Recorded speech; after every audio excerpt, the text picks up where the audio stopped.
Hello friends, હું ચૈતાલી શાહ આજે તમારા માટે લઈને આવી છું મોતીચારો પુસ્તકમાંથી એક વાર્તા જેનું નામ છે રેતીમાં લખાણ. એક વખત બે જીગરજાન દોસ્તો રણના રસ્તે ચાલ્યા જતા હતા. વાતમાંથી કંઈક એવી વાત નીકળી કે બંને મિત્રો દલીલબાજી પર ઉતરી આવ્યા. થોડી જ વારમાં ચર્ચાએ ઉગ્ર સ્વરૂપ પકડી લીધું. આવેશમાં એક મિત્રે બીજાના ગાલ પર એક તમાચો ઝીંકી દીધો. પેલાને ખૂબ જ લાગી આવ્યું. એ કંઈ બોલ્યો નહીં, પણ બાજુની રેતીના ઢૂવા પર એણે મોટા અક્ષરે લખ્યું કે આજે મારા સૌથી સારા ભાઈબંધે મને તમાચો માર્યો છે અને મારી લાગણીને ઠેસ પહોંચાડી છે. ત્યાર પછી તો બંનેએ મૂંગા ચાલવાનું શરૂ રાખ્યું. રણ પૂરું થઈ ગયું ત્યાં બપોરનો સમય થઈ ગયો. તડકો પણ ઘણો તેજ થઈ ગયો હતો. બંને એક નાનકડું સરોવર જોયું. હવે બંને થોડી વાતો કરતા હતા. તડકાથી ત્રાસેલા બંને કપડાં કાઢીને નાહવા પડ્યા.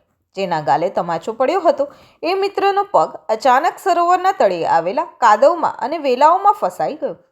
એ ડૂબવા માંડ્યો.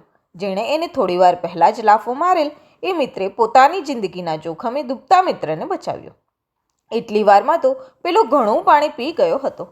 થોડી વારે એ ભાનમાં આવ્યો. બેઠા થઈ કંઈ પણ બોલ્યા વિના એણે પોતાની થેલીમાંથી હથોડી અને ટાંકણું કાઢ્યું અને એક વિશાળ પથ્થરની શિલા પર લખ્યું, આજે મારા સૌથી સારા ભાઈબંધે મારી જિંદગી બચાવી છે.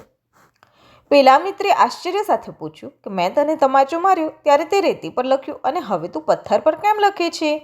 પેલો મિત્ર હસી પડ્યો. પછી બોલ્યો, જ્યારે કોઈ સ્નેહી નજીકની વ્યક્તિ કે મિત્ર આપણને ઠેસ પહોંચાડે કે આપણી લાગણીને ધક્કો લાગે તેવું કૃત્ય કરે ત્યારે આપણે રેતી પર લખવું જોઈએ, જેથી કરીને ક્ષમાઓનો પવન એને ભૂંસી નાખે.